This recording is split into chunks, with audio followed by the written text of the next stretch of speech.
बात पते की में आज बात बिहार विधानसभा चुनाव में एनडीए के राजनीतिक समीकरण और उसके संभावित परिणामों के बारे में।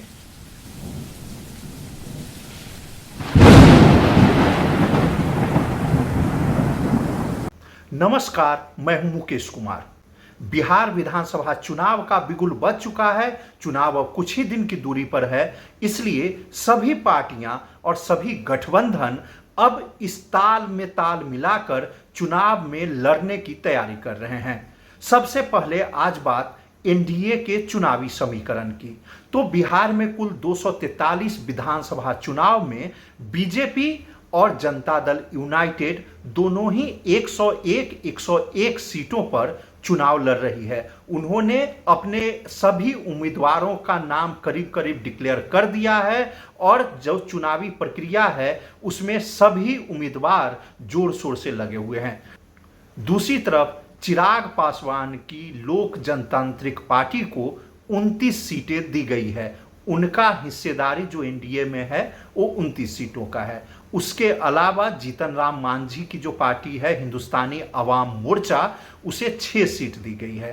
तो अब देखते हैं कि पिछली बार के चुनाव की बात करें, यानी बिहार विधानसभा के 2020 की बात करें, तो उस वक्त बीजेपी को 80 सीटों पर विजय प्राप्त हुआ था। दूसरी तरफ जनता दल यूनाइटेड 45 सीटों पर जीत दर्ज कर पाई थी। तो उस लिहाज से देखें तो एनडीए में 101 सीटों पर चुनाव लड़ने का फैसला इस बात को दर्शाता है कि बीजेपी और जेडीयू इस चुनावी अभियान में बराबर के हिस्सेदार हैं।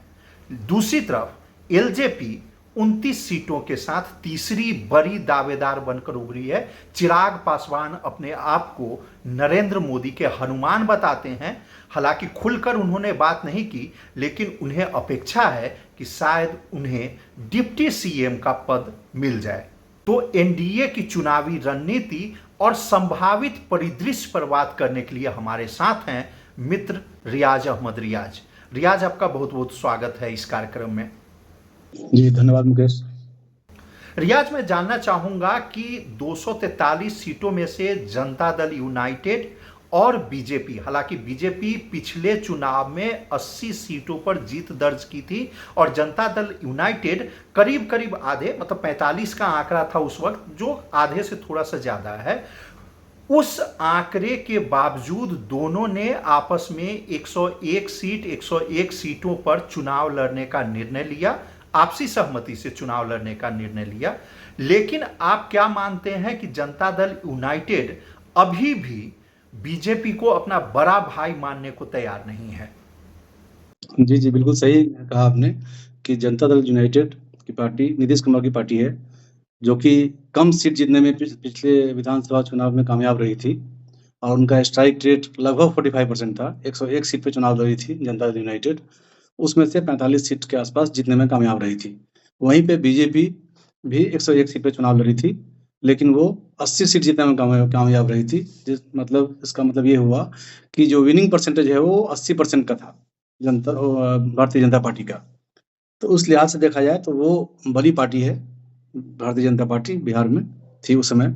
लेकिन नीतीश कुमार की अपनी एक छवि है और उस छवि की वजह से ही लोग, बिहार की जनता नीतीश कुमार को काफी पसंद करते हैं और इसीलिए बीजेपी नीतीश कुमार को साथ में लेके चल रही है कि उनकी सरकार नीतीश कुमार की वजह से चलती रहे बिहार में। जी मुकेश। लेकिन रियाज, देखा जाए तो नीतीश कुमार पे तो कोई भी दल भरोसा नहीं करता।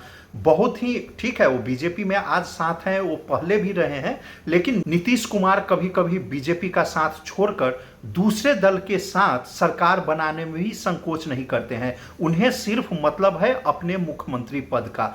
तो क्या कारण माना जाए कि बीजेपी अभी भी उनको अपने बराबर का हकदार मान रही है, भले ही उनका परफॉर्मेंस उतना अच्छा नहीं रहा हो पिछले चुनाव में। दूसरी तरफ उन्होंने बीजेपी को धोखा भी दिया, लेकिन क्या कारण आप मानते हैं कि बीजेपी नीतीश कुमार को, जनता दल यूनाइटेड को साथ लेकर चलने के लिए मजबूर है? इसका सबसे मुख्य कारण यह है कि अगर एनडीए से नीतीश कुमार को अगर हटा दिया जाए बिहार चुनाव में, तो जो वोटर का आंकड़ा है या वोट की का जो परसेंटेज है, वो बीजेपी से बहुत सारा खिसक जाएगा और उसके परिणाम स्वरूप जो 80 सीट लाने में पिछले विधानसभा चुनाव में कामयाब रही थी भारतीय जनता पार्टी, वो किसी भी चुनाव में नहीं ला पाएगी। तो नीतीश कुमार की अपनी एक छवि है, तो इस वजह से देखा जाए तो भारतीय जनता पार्टी सरकार में कम से कम बनी रहेगी अगर नीतीश कुमार को साथ में लेके चलती है तो।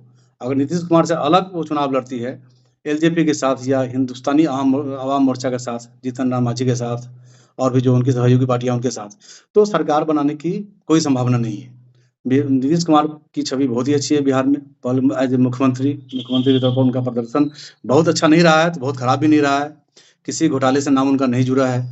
एकदम साफ-सुथरा छवि के नेता माने जाते हैं। 20 साल से वो सत्ता में हैं, चाहे वो सरकार किसी के साथ ही बनाए, चाहे आरजेडी के साथ भी उन्होंने सरकार बनाया था, भारतीय जनता पार्टी के साथ भी सरकार बनाया। लेकिन मुख्यमंत्री वही बनते हैं, चाहे सरकार साथ में सहयोगी पार्टी कोई भी हो, उनका सीट का आंकड़ा कम हो या ज़्यादा हो, सरकार नीतीश कुमार की ही बनती है, जेडीयू की बनती है और वो मुख्यमंत्री वही बनते हैं। जी मुकेश।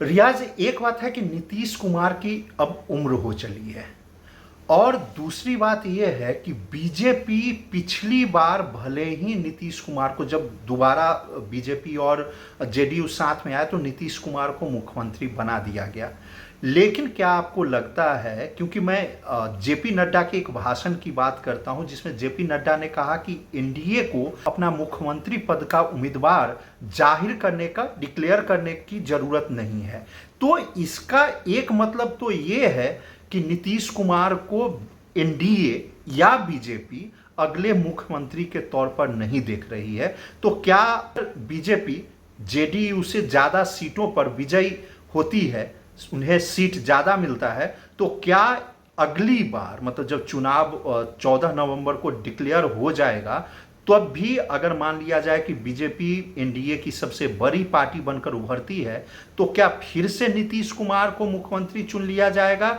या आप देखते हैं कि अब कोई बीजेपी की तरफ से मुख्यमंत्री पद का दावेदार बनेगा? जी मुकेश, इस बार का विधानसभा चुनाव बिल्कुल ही अलग है, अलग तरह से देखा जा रहा है, क्योंकि लास्ट चुनाव में 2020 में जब जेडीयू के नेता जो नीतीश कुमार हैं, वो जब चुनाव प्रचार कर रहे थे, तो उसमें उन्होंने खुद ही बोला था कि यह मेरा आखिरी चुनाव है, इसलिए आप लोग पूरा सहयोग कीजिए, हमको जिताइए और मुख्यमंत्री बनाइए और यह मेरा आखिरी चुनाव होगा, उन्होंने मीडिया में कहा था। और पिछले बार भी उनका स्ट्राइक रेट काफ़ी कम था और इस बार उनका स्ट्राइक रेट कम रहा या उनका प्रदर्शन 50 सीट से नीचे का रहा और बीजेपी का 80 से ऊपर का रहा, तो यह बिल्कुल ही मुमकिन है कि नीतीश कुमार इस बार मुख्यमंत्री नहीं होंगे। उनकी उम्र भी बहुत ज़्यादा हो चली है, वो ठीक से बोल भी नहीं पा रहा है मीडिया के सामने, अनाप-शनाप भाषण भी देने लगे हैं, थोड़ा उम्र का तकाज़ा है। इस वजह से वो कुछ इधर-उधर की बातें भी करने लगे हैं, जो कि एज़ ए मुख्यमंत्री उनको नहीं करना चाहिए। तो इसलिए मुझे लगता है कि बीजेपी या जो एनडीए गठबंधन है, वो अपना उम्मीदवार डिक्लेयर नहीं कर रही है इसलिए, क्योंकि बाद में सीटों के आंकड़ों के हिसाब से वो उम्मीदवार को डिसाइड करेगी। जी मुकेश। बिहार बीजेपी को फिलहाल सम्राट चौधरी अगुवा बने हुए हैं, वो लीड कर रहे हैं, तो क्या माना जाए कि सम्राट चौधरी बीजेपी की तरफ से सीएम के कैंडिडेट हो सकते हैं? मेरा मानना ऐसा नहीं है, क्योंकि सम्राट चौधरी में वैसा सब गुण नहीं है कि वो सीएम कैंडिडेट के रूप में आगे उभर के आए। हालांकि वो डिप्टी सीएम हैं बिहार के, तो डिप्टी सीएम होना और सीएम होना, कैप्टन होना और वाइस कैप्टन होना, दोनों में फ़र्क है। क्योंकि सीएम को बहुत सारा डिसीजन डायरेक्ट लेना पड़ता है, बहुत सारी बातें मीडिया में करनी होती है और मुझे नहीं लगता है उनके भाषण को देखते हुए मीडिया में जो भी आजकल वो बोल रहे हैं सम्राट चौधरी, वो उसमें कुछ दम नहीं है और उनको सही ढंग से मतलब बातों को रखना भी नहीं आता है उनको ठीक ढंग से। सम्राट चौधरी उस बात को सही ढंग से रख भी नहीं पाते हैं। तो जब वो सीएम अगर बनते हैं, तो मीडिया में किस तरह से पेश आएँगे, किस तरह से भाषण देंगे, किस तरह लोगों को एड्रेस करेंगे, ये बताना बहुत मुश्किल है, क्योंकि अभी तक उनमें ऐसा कोई दमदार चीज़ देखने को नहीं मिल रहा है कि वो सीएम कैंडिडेट के लिए आगे उभर कर आए हैं। बाकी बीजेपी में और कई सारे कैंडिडेट हैं और सारे नाम हैं जो कि आगे आ सकते हैं। ये 14 नवंबर के बाद मालूम चल जाएगा। आप एनडीए में चिराग पासवान की क्या भूमिका देखते हैं? चिराग पासवान की बहुत भूमिका है, क्योंकि एनडीए में जो जिस समाज से वो आते हैं, उस समाज के का वोट लगभग 10% है, 10 से 12% है और उनकी छवि अच्छी है। रामविलास पासवान जी के पुत्र हैं वो और रामविलास पासवान जी का भी छवि अच्छा रहा है। बिहार में उनका हमेशा योगदान रहा है रामविलास पासवान जी का। तो चिराग पासवान भी बिहार में क्या है कि जाति की राजनीति बहुत ज़्यादा होती है। तो जिस समाज से आते हैं, उस समाज को छोड़े बिना किसी भी सीट पर कामयाबी हासिल करना बहुत मुश्किल है। इसलिए एनडीए ने उनकी अहमियतता को समझते हुए उनकी अहमियत को समझते हुए 29 सीट देने का फैसला किया है और मुझे लगता है कि डिप्टी सीएम के तौर पे वो सबसे उपयुक्त उम्मीदवार होंगे एनडीए गठबंधन के लिए। जी मुकेश।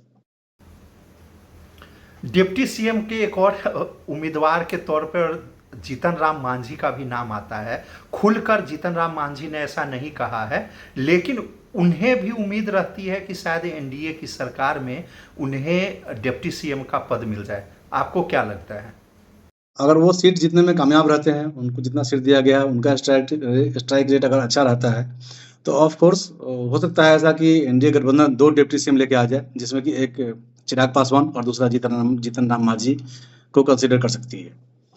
चलिए रियाज, अभी जो है थोड़ा सा रिजल्ट आने में कुछ दिन है, देखेंगे कि जीत का पलड़ा किसकी तरफ भारी होता है, कौन जीतता है, किसकी सरकार बनती है और तब जाकर के सवाल उठेगा कि मुख्यमंत्री कौन बनता है। आज हमसे बात करने के लिए रियाज बहुत बहुत धन्यवाद। धन्यवाद मुकेश।